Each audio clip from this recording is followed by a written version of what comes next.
तारक महमूद चौधरी साहब का, उनकी टॉप मैनेजमेंट का और अपने उन दोस्तों का भी जिन्होंने आज मुझे फ़ोन पे ये कंफर्म किया कि मैं वहाँ जा रहा हूँ या नहीं जा रहा।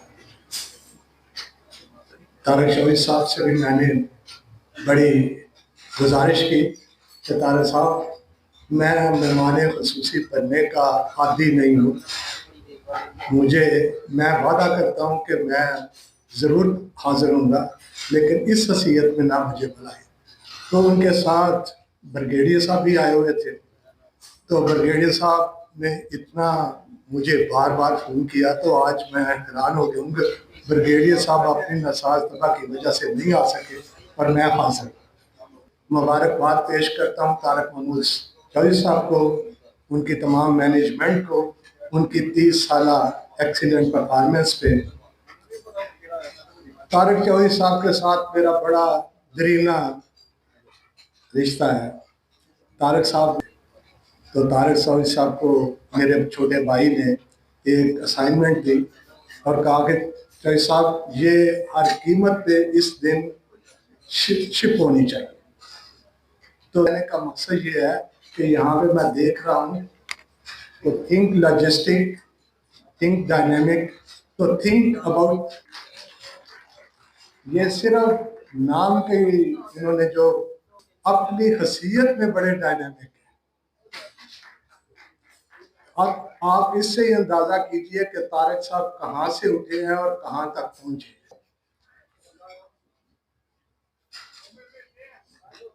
जहां तक लॉजिस्टिक की अफादियत और अहमियत का तल्लक है, यहाँ पे सारे बिजनेस टाइकून बैठे हुए हैं और इसकी अहमियत से एक्सपोर्ट ओरिएंटेड सिटी, तो सियालकोट वाले तो इसकी अहमियत से बहुत ज़्यादा आगाह है और कास्ट ऑफ डूइंग बिजनेस में बेपनाह मदद कर सकती है। तो मैं तारक साहब से भी और बाकी दोस्तों से भी यही थी कि सियालकोट ने किस तरह अपने टारगेट अचीव किए हैं। तो मैं कह रहा था इसमें किसी एक आदमी का तल्लक वास्ता नहीं है।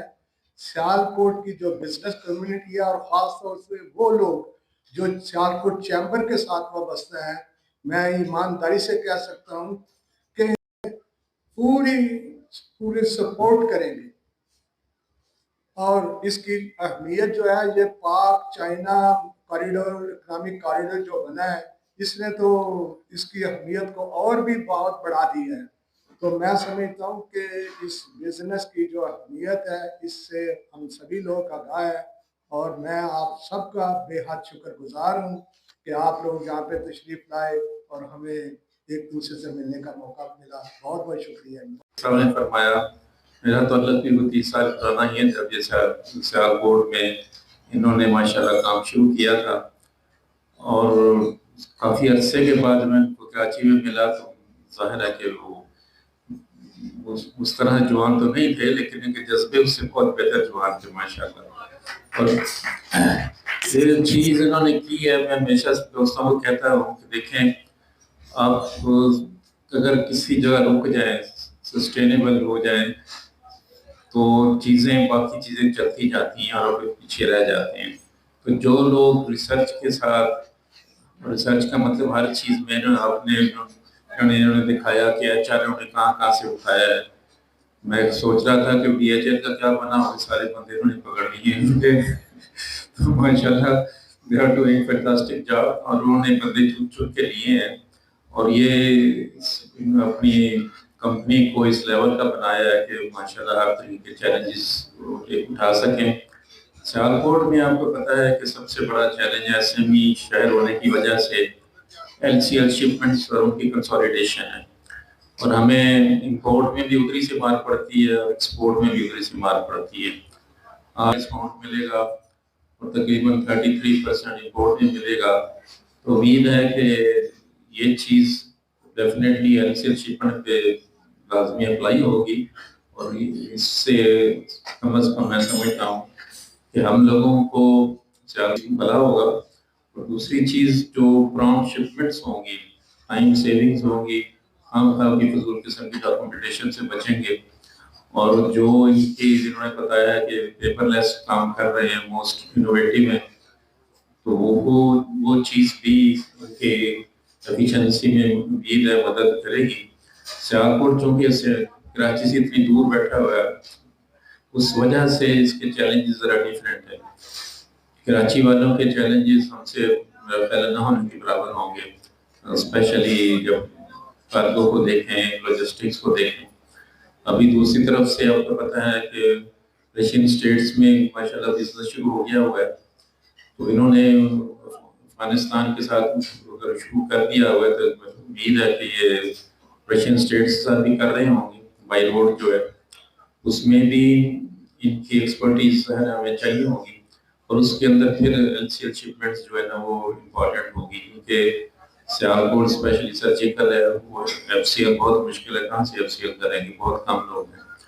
तो मेन जो चीज़ है वो एलसीएल शिपमेंट्स को अच्छे तरीके से हैंडल करना, और प्राइसेस के अंदर जैसे उन्होंने फरमाया है वो प्राइसेस हमें मिलेंगी इंशाल्लाह। उम्मीद है कि हम लोग इनके साथ एंजॉय करेंगे, और उनकी जो R&D की चीज़ है, आगे बढ़ने की तमन्ना है और पूरी तौहीनों के साथ आगे जा रहे हैं, तो इंशाल्लाह हम लोग भी इनके साथ ही होंगे।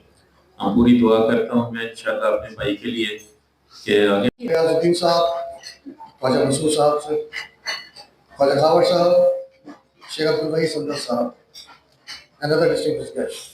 प्रेजेंट करना है mainly cost of reducing business के ऊपर मेरे 4-5 पेपर्स हैं जिनको मैं आपको शो कराऊंगा। पर इससे पहले मैं आप हज़रात से कुछ बात करना चाहता हूँ कि बिजनेस स्टडीज़ के अंदर जहाँ पर मुख्तलिफ बिजनेस को पढ़ाया जाता है, कभी शहरों की मिसाल आई तो सियालकोट का नाम वहाँ पर जरूर शामिल होगा। ये मेरे लिए इज्जत की बात है कि मैं आप विजनरी हजरात के सामने खड़ा हूँ। सर, आप लोगों की ओनरशिप, आप लोगों की डेडिकेशन अगर पाकिस्तान के बकिया शहरों में भी आ जाए या इवन उसका 25% भी आ जाए तो इस मुल्क को तरक्की करने से कोई नहीं रोक सकता। आप हजरात सिर्फ सियालकोट के लिए नहीं बल्कि पूरे पाकिस्तान का फख्र है। आपने जिन्होंने पाकिस्तान का चेहरा इंटरनेशनल मार्केट में तारीफ कराया, और मुझे नहीं लगता कि पाकिस्तान में लॉजिस्टिक्स इंडस्ट्री से कोई ऐसा होगा जो तारिक चौधरी साहब के नाम से वाकिफ ना हो। 26 साल DHL में गुजारने के बाद जब मैंने इरादा किया कि वहाँ से बाहर अपॉर्चुनिटीज़ देखी जाए, अपने पोटेंशियल को किया जाए, तो मेरे ख्याल में मुझे इससे बेहतर के चेयरमैन थे, और उनकी चेयरमैनशिप के अंदर इंडस्ट्री के बड़े बड़े मसाइल को हल किया गया, चाहे वो रेमिटेंसेस का इशू हो स्टेट बैंक ऑफ पाकिस्तान के साथ, चाहे वो मल्टीनेशनल फ्रेट फॉरवर्डिंग कंपनीज के अकाउंट्स की फ्रीजिंग का मामला हो। तारिक साहब हर लम्हे पे पूरे इंडस्ट्री को लीड करते थे, चाहे इस्लामाबाद जाके FBR से मीटिंग्स हो, चाहे वो स्टेट बैंक के डायरेक्टर्स मुसलसल मुलाकात हो। तारिक साहब से जैसे मैंने अर्ज किया कि 2009 से मेरी एफिलिएशन रही है, तो जब मैंने इरादा किया DHL छोड़ने का, उस वक्त तारिक साहब से मुलाकातों का सिलसिला शुरू हुआ, और जो विजनरी बातें और जो फ्यूचर प्लान्स और जो एक्सपेंशन की बातें की गई उन्होंने मुझे काफ़ी मुतासिर किया। ऐसी बातें सुन के बड़ी हैरत भी हुई और उससे मुझे बड़ा मुतासिर भी किया, और यही वजह है ना सिर्फ मैं बल्कि मेरे अलावा आपको काफ़ी सारे हजरात यहाँ पर मिले जो कि DHL में एक तवील अरसा गुजार चुके हैं। तारिक साहब ने ना सिर्फ एक्सपेंशन के हवाले से बात की बल्कि इन 2 सालों में वो करके भी दिखाया, और लाहौर, सियालकोट, मुल्तान, फैसलाबाद ये वो शहर थे जो शायद अप्रोच के साथ रहे कि नॉर्थ में किस तरह हम अपने आप को एक्सपेंड कर सकते हैं। फिर तारिक साहब ने लेगेसी भी अपनी कायम रखी इस हवाले से कि अपने सहाया भी और इसी फील्ड में तजुर्बा भी बताया, बल्कि इनके जो दूसरे साहबजादे यहाँ पे मौजूद नहीं इंडस्ट्री से ताल्लुक रखते हैं और वो ऑस्ट्रेलिया में पढ़ाई मुकम्मल कर रहे हैं। सोने साहब का रोल यहाँ पे 30 साल से एडमिशन के साथ एक दूसरा टॉपिक भी उसको कवर करते हैं जो सियालकोट इंडस्ट्री का है, और स्पेशली सियालकोट के small and medium size businessman community को जो चैलेंजेस आते हैं वो है एक्स्ट्राऑर्डिनरी कॉस्ट, स्पेशली वो कॉस्ट जो कि मुख्तलिफ CFS यार्ड्स के ऊपर, पोर्ट्स के ऊपर, टर्मिनल्स पे चलती है। Let's go with that. हमारे कस्टमर्स को इसमें टाइम नहीं लगता and fill amount at the due counter, they get the electronic through the email. फिर हमने कुछ ट्रैकिंग सर्विस प्रोवाइड की हुई है कि कोई भी शिपमेंट है, कहीं पे उनको ट्रैक करना है, कहाँ पर है, वो ऑलरेडी वेबसाइट पे सारी ट्रैकिंग अवेलेबल है। ऑनलाइन मैसेज स्केड्यूल हैं वो अवेलेबल है। कि हमने अपने कुछ ओवरसीज काउंटर पार्ट के लिए कोई कोटेशन फॉर्म्स को भी डेवलप किया हुआ है और हमने ईडीए इंटीग्रेशन स्कूल में उनके सिस्टम के साथ आके हमारी क्विक प्रोसेसिंग हो सके। ये कुछ मल्टीनेशनल ट्रेड को दे आर आवर कस्टमर्स। ये कुछ इंटरनेशनल नेटवर्क से वी आर एफिलिएटेड विद, हर किसी की अपनी निश है, in terms of HCL, in terms of HCL, so we are part of all these networks. ये कुछ पेड मेंबरशिप एंड सर्टिफिकेशन है जो हम कैरी फॉरवर्ड कर रहे हैं। ये कुछ कॉर्पोरेट कस्टमर्स की स्लाइड है जो वर्टिकल वाइज यानी टेक्सटाइल एंड फैब्रिक सेगमेंट में हमारे ये कस्टमर हैं। आज की तारीख में हार्डवेयर एंड स्पोर्ट्स ग्रुप में ये हैं। अस्सलाम वालेकुम टू एवरीवन।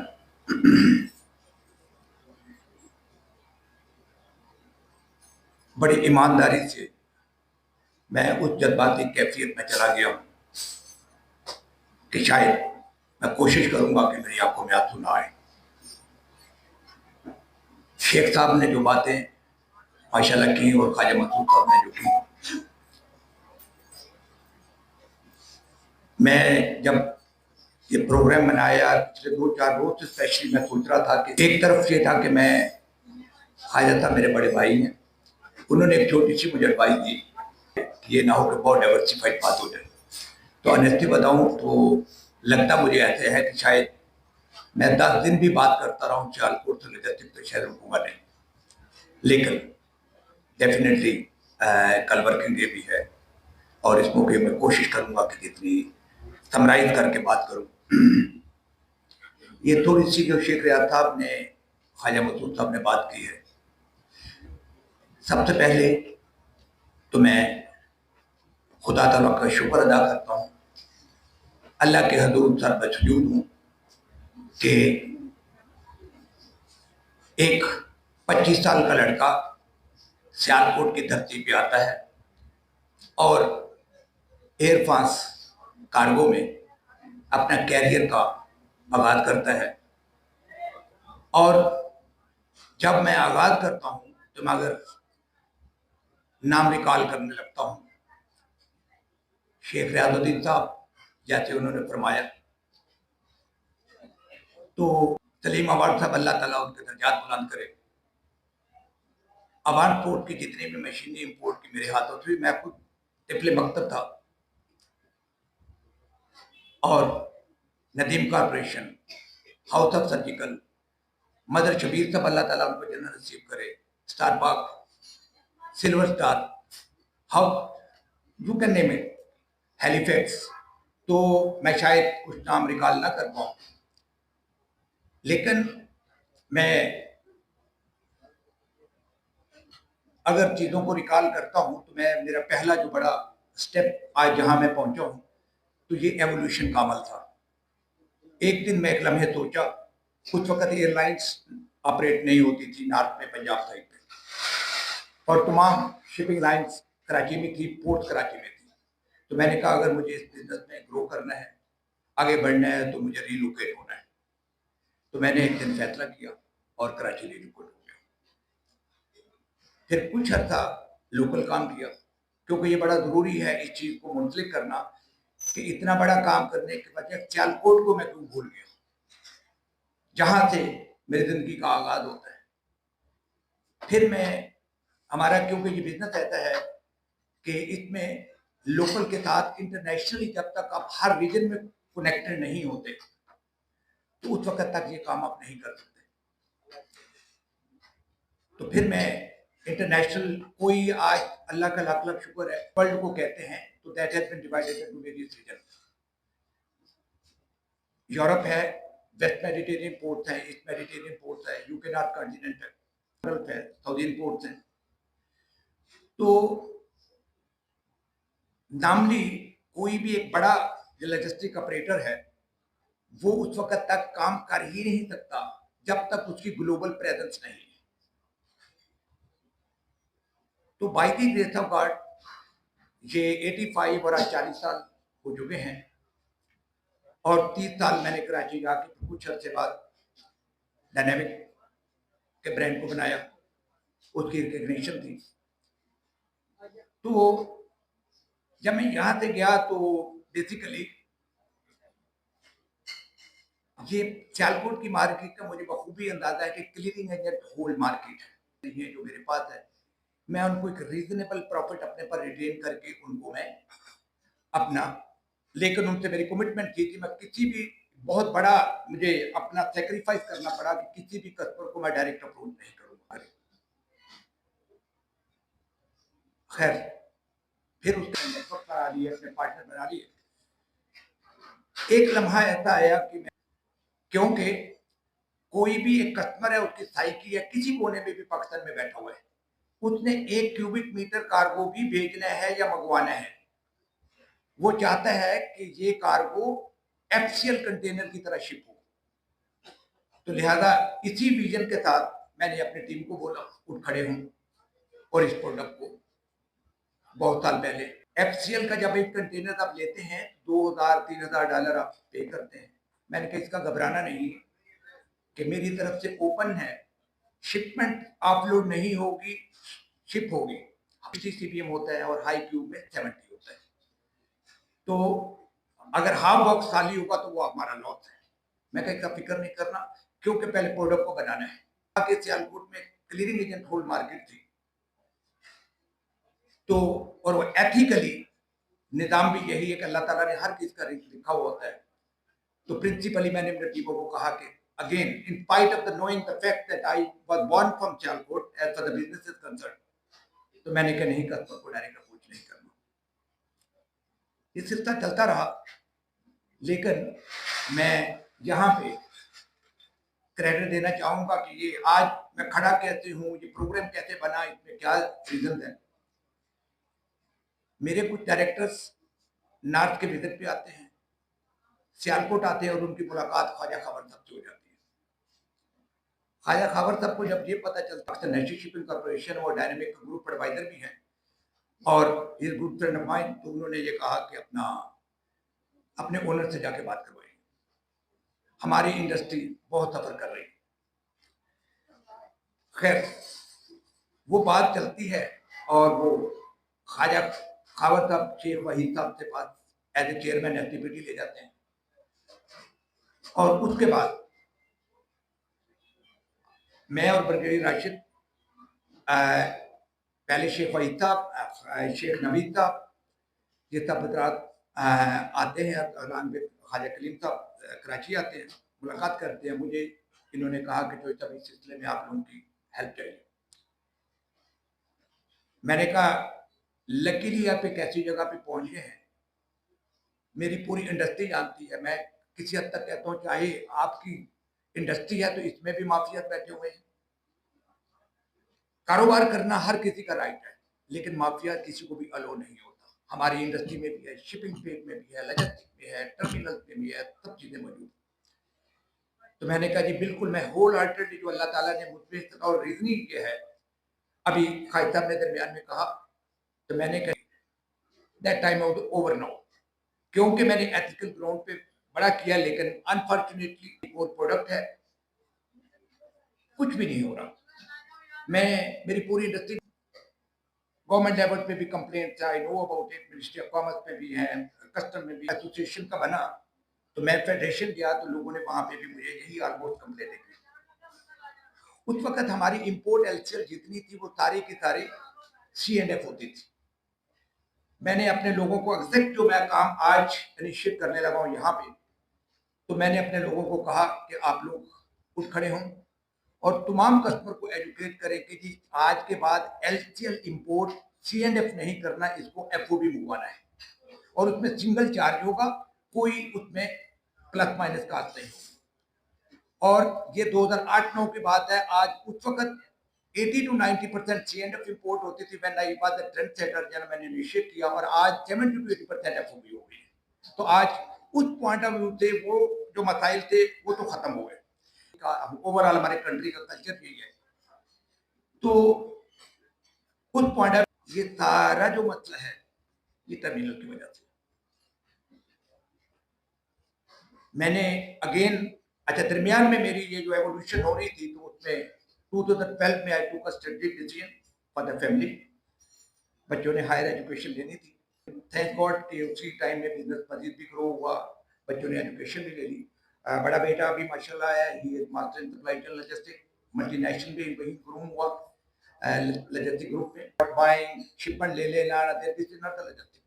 वेस्टर्न वर्ल्ड के लॉजिस्टिक इंडिकेटर ही कुछ और है, और एग्जैक्टली मेरा वो यही है कि जिस तरह वेस्टर्न वर्ल्ड में लॉजिस्टिक का काम हो रहा है, हम क्यों नहीं कर सकते, हमारा इंडस्ट्रियलिस्ट क्यों नहीं एंजॉय कर सकता। खालिद साहब ने बिल्कुल सही कहा, कराची का इंडस्ट्रियलिस्ट मच बेटर देन हमारे जो नॉर्थ के स्पेशली सियालकोट पे, जब हम समझ लें कि लैंड ऑफ इस साइड पे ड्राई फ्रूट साइड पे बैठे हुए हैं, उसमें बहुत चैलेंजेस है, आई नो इट। तो मैंने अपनी टीम के साथ बैठा, तो जब ये सारी मीटिंग हो रही थी, लकीली खालिद साहब के साथ ये सारी जो जितनी बातें शायद 13 हो बातें, सबसे पहले please have a round of applause for Sheikh Waheed Sahab. यकीन करें कि इन्होंने इस इंडस्ट्री के लिए जिस तरीके से मुझे समझ लें कि अपना उनके तारीफ साहब, चाहे मेरी सुबह कॉल आ रही है करना चाहूँगा, फिर देन ख्वाजा मसूद साहब ने, ख्वाजा खावर साहब ने, शेख रियाजुद्दीन साहब ने, तो ये कहूँगा कि Sialkot should feel pride that he is a very dedicated and honest person of Khaja Kaleem. Please have applause for Khaja Kaleem. Really, जिस डेडिकेशन के साथ इन्होंने इंडस्ट्री के लिए कंप्लीट होने जा रहे थे, डायनेमिक को फॉर्म हुए, तो मैंने कहा कि जहां से मैंने प्रैक्टिकल लाइफ का आगाज किया, और सबसे पहले मैं 30 इयर्स डेडिकेट डायनेमिक की जगह मैं सियालकोट को, तो please have a big hand for Sialkot. ये फैसला किया, और साथ ही मैंने कहा कि ये जो कॉस्ट ऑफ डूइंग जनरेशन दी है, मैं आपको आज खड़े हुए यहाँ पे अपने वर्ड्स देके जा रहा हूँ, ये बेसिकली शायद इस चीज को किसी ने टर्न अराउंड करना था तो अल्लाह ताला ने मेरे हाथ से करवाना था। फर्क सिर्फ ये था, cleaning agent, forwarder, everybody has the right to do the business, लेकिन बिजनेस के साथ फिलॉसफी ये नहीं होनी चाहिए कि कस्टमर को क्रश कर दो। फिलॉसफी ये होनी चाहिए कि कस्टमर ग्रो करेगा तो हम ग्रो करेंगे। मैंने एम्प्लॉय को भी, अल्लाह का फजल है कि उस तरीके से लेके चल रहा हूं कि भाई अगर एम्प्लॉय की हम केयर करेंगे तो employ will take care the customer, क्योंकि हम सर्विसेज ऑफर कर रहे हैं। तो अब मैं आखिर में 2 या 4 रिकमेंडेशन देने लगा हूं। ये स्टेट लाइन चीज नहीं है, इस पे ऊपर सियालकोट को ऑलरेडी मैं समझता हूँ कि बहुत सारे क्रीडेंशियल्स हैं, और Sialkot is a Wahid city है पूरे पाकिस्तान में कि जो सियालकोट के क्रीडेंशियल हैं वो शायद किसी और के पास नहीं है। चाहे एयरपोर्ट बनना, चाहे एयरलाइन बनना, चाहे सियालकोट ड्राईपोर्ट का बनना, चाहे रोड का इंफ्रास्ट्रक्चर है। अभी शेख साहब ने जैसे ये यूनिटी की चैम्बर की बात की, अनडाउटेडली दिस इज एग्जाम्पल, जिससे मैं कराची में चैम्बर में बहुत सारी एसोसिएशन में देख रहा होता हूँ, तो बहुत मामला हमारी अपनी एसोसिएशन में बहुत चैलेंजेस होते हैं। तो लेकिन यहाँ पे मैं समझता हूँ कि जिस तरीके से चीजें चल रही हैं बहुत ही यानी कि क्लासिकल। तो इसमें 5 या 6 चीजें मैं बताऊंगा। नहीं, इसके लिए मैं अपनी टीमों को भी एजुकेट करने लगा हूं कि मेरा काम ये था कि कॉर्पोरेट इवेंट करना, मेरा काम ये था कि एक प्रोडक्ट को बनाना, गाइडेंस देना, तमाम हजरात को यहाँ पे इन्वाइट करना, और उसके बाद आप लोगों का काम है कि अकॉर्डिंगली इंडस्ट्रीज के साथ एंगेज होना। वो 3 या 4 चीजें क्या हैं, हम कल भी 2-3 हमारी मीटिंग्स हैं, परसों भी हैं, तरसों भी हैं, और मैं सैटरडे नाइट को मुल्क पब्लिक इंशाल्लाह ताला वापसी होगी। सियालकोट ऑफिस पहले भी एग्जिस्ट करता था, आज भी एग्जिस्ट करता है, लेकिन मैंने कहा है कि वो थ्रू इनडायरेक्टली हम काम कर रहे थे। आप चाहे अंदाजा नहीं कि मुझे कितनी रेजिस्टेंस अभी से आ चुकी है। मैं जो पहली मीटिंग होती है सियालकोट ड्राईपोर्ट पे, ट्रस्टीज की मीटिंग होती है, मैं उसको अटेंड करता हूँ, क्लीनिंग एजेंट की मीटिंग होती है, आई हैव नो आइडिया। मैंने कहा लेकिन now I have decided my self, मैं पीछे नहीं हटूंगा। मैंने मंडे नाइट को एक और डिनर रखा हुआ है लाहौर में, मैंने फॉरवर्डर्स को भी बुलाया है, उनको भी मैं पूरी अपॉर्चुनिटी देने लगा हूँ। सियालकोट से भी हजरात जाएंगे और लाहौर के भी लोग आएंगे। मैं क्लियरली कहता हूं कि कोई भी लोग, कोई भी अदारा, चाहे आप लोग इंडस्ट्रियलिस्ट, मैं सिंपली ये कह सकता हूं कि मैं तो प्रोडक्ट को तो आपको ओपन कर दूंगा, आप लोगों की चॉइस है कि आप अपने क्लियरिंग एजेंट के थ्रू काम करना चाहते हैं। आज भी अपना डायनेमिक का बिल ऑफ लीडिंग, डायनेमिक का डिलीवरी ऑर्डर आप लोगों तक इनडायरेक्टली पहुंचता होगा, क्योंकि वो जो कार्गो आप यहां दे रहे हो तो अल्टीमेटली हमारे बॉक्सेस में जा भी रहा होता है, आ भी रहा होता है। तो उस पॉइंट ऑफ व्यू से it is purely your call, it is purely your choice कि आप उसके साथ करना, क्योंकि मुझे पता है कि सियालकोट में काम कंप्लीट एक पैकेज डील होती है कि एक कंप्लीट एंड टू एंड, ये कस्टम क्लियरिंग चार्जेस है, ये ट्रांसपोर्टेशन है, ये फ्रेट है। कराची का इंडस्ट्रियलिस्ट क्या कर रहा है, वो अपना, हम honestly speaking when I shifted from Sialkot to Karachi, मैंने थोड़े टाइम में देख लिया कि यार custom clearing is not the business of my calibre. मैंने इसलिए एजुकेशन नहीं ली थी। तो मैं कहता हूँ, मुझे पता है कि पाकिस्तान में जहाँ कस्टम का नाम आ जाता है हम सबको पता है। तो वो लिहाजा ये है कि कस्टम क्लियरेंस के बाद we only involve ourselves in a freight. He was a good friend of mine. He is a known name in Sialkot. तो वो कस्टमर जो ये चाहेंगे कि हमें कस्टम क्लियरिंग भी करवा के दें, तो वो मैंने उनके साथ एक एग्रीमेंट कर लिया है। कस्टम क्लियरिंग चौधरी ट्रेडिंग करवाएगा और हम फ्रेट का काम करेंगे और आपको कंप्लीट एक बिल दे देंगे। वो हमारा फिर इंटरनल अरेंजमेंट होगा। इस तरह कराची में भी हमने आउटसोर्सिंग अपने क्लियरिंग एजेंट रखे हुए हैं, क्योंकि मैं personally I don't like that business. उसमें अपने, क्योंकि everyone is not forward, everyone not अवान, एवरीवन नॉट कॉमन फूड, वहाँ पे चैलेंजेस हैं। हमें पता है कि हमारी इंडस्ट्री में मसाइल है। एक्सपोर्ट के अंदर तो कंट्राबैंड आइटम का है, इंपोर्ट में मिस डिक्लेरेशन के इशूज है, कर रहे हैं हम, उनके कस्टम क्लियर करवा रहे हैं। फिर उसके बाद कैंडीलैंड है, इस्माइल इंडस्ट्री का मुफ्ता इस्माइल जो आपके मिनिस्टर है। तो सेकंड मैं बात ये कहूंगा कि ये जो फ्रेट रेट है ना, ये बेसिकली हमें सबको पता है कि रिटेल का रेट और होता है, होलसेल का रेट और होता है। और स्पेशली जो एफसीएल है, सॉरी अपना एलसीएल है, उसका तो प्रॉब्लम ये है कि वो, क्योंकि वो जो बॉक्स होता है और उसमें जितने सीबीएम पूरा भर के बाग जाएगा, उसकी कैलकुलेशन बेहतर निकलेगी। मैं स्पेशली उन इंडस्ट्रियलिस्ट से रिक्वेस्ट करना चाहूंगा, रिकमेंड करना चाहूंगा कि अपना, मैंने पूरे स्लैब बना लिए हैं कि से दैट को 50 सीपीएम जिसका है तो उसके लिए ये रेट है, 100 के लिए उसके लिए ये रेट है, 200 की, क्योंकि होता क्या है आज की तारीख में आप लोग में, नंबर 1 आपका जो एलसीएल चाहे एक्सपोर्ट है या इंपोर्ट है, उसको देखेंगे टोटल नंबर ऑफ सीपीएम कितना है या नंबर ऑफ शिपमेंट कितनी है। अच्छा, फिर सीएफएचआर पे जब शिपमेंट जाती है, टर्मिनल ने एक विंडो कलेक्शन जिसको कहते हैं, या वार्फी जिसको कहते हैं, या आरएनडी कहते हैं, उस मद में अमाउंट कलेक्ट हो रही होती है और वो एक स्लॉटर हाउस बना हुआ है और उसमें everybody is involve. As of today मैं भी मजबूर हूं। अच्छा, लेकिन ये कब तक, पिछले 3 साल से एनएलसी के साथ लगा हुआ था। हमें सबको पता है एनएलसी कौन है। तो एनएलसी के साथ मिलके एक bonded container terminal American consulate के पीछे हमने क्रिएट किया है और वो इसी मकसद के लिए किया था ताकि ये चीज मैं कहने की पोजीशन में ना हूं उसमें, लेकिन इंपोर्ट कंसोलिडेशन का सारा बिजनेस हम अपना डाइवर्ट कर चुके हैं।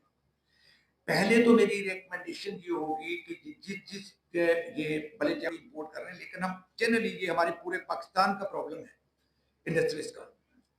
मैं भी as a CEO micro level की चीजों में इन्वॉल्व नहीं होता, लेकिन जो ओनर्स हजरात हैं उनका इतना जरूर काम बनता है कि जी कुछ स्ट्रेटेजिक प्लानिंग्स हैं। तो मेरी राय ये है कि जो फर्स्ट मीटिंग है किसी बड़े ग्रुप के साथ मैं खुद जाऊंगा, उसमें ओनर्स खुद बैठे हैं काम कर रहे हैं, लेकिन वेस्टर्न वर्ल्ड में क्या होता है, वहां पे कंट्रेक्चुअल अरेंजमेंट्स होते हैं।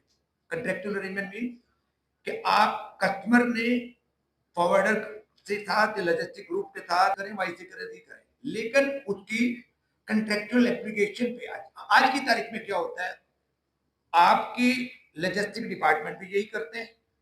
जो ह्यूज टाइम आप लॉजिस्टिक, आपके डिपार्टमेंट का ये कोई काम नहीं है कि स्पॉट बाइंग करें, सारा दिन हमारी टीमों के साथ लगे हुए, हमें नहीं पता कि सारा दिन हमारे लड़के कितनी गलतियां करते हैं, स्टाफ करते हैं, और आपका स्टाफ कितनी गलती करता है। वो लॉक हो जाएगा, उसमें कोई 1 रुपया भी उसमें इंक्रीज नहीं होगा। पहली बात तो ये है। अच्छा, हम नॉर्मली क्लेम क्या करते हैं, we provide all logistic solution under one roof of dynamic. All logistic solution mean if either you talk about AFIT, either talk about Ocean FCL, either talk about LCL. अब मैं stage पर दावत देना चाहूंगी फख्रे पाकिस्तान, सितारे इम्तियाज और Hilal Imtiaz honourable chief guest Khwaja Masood Akhtar Sahab को कि वो प्लीज तशरीफ लाएं और अपने कीमती ख्यालात का इजहार करें।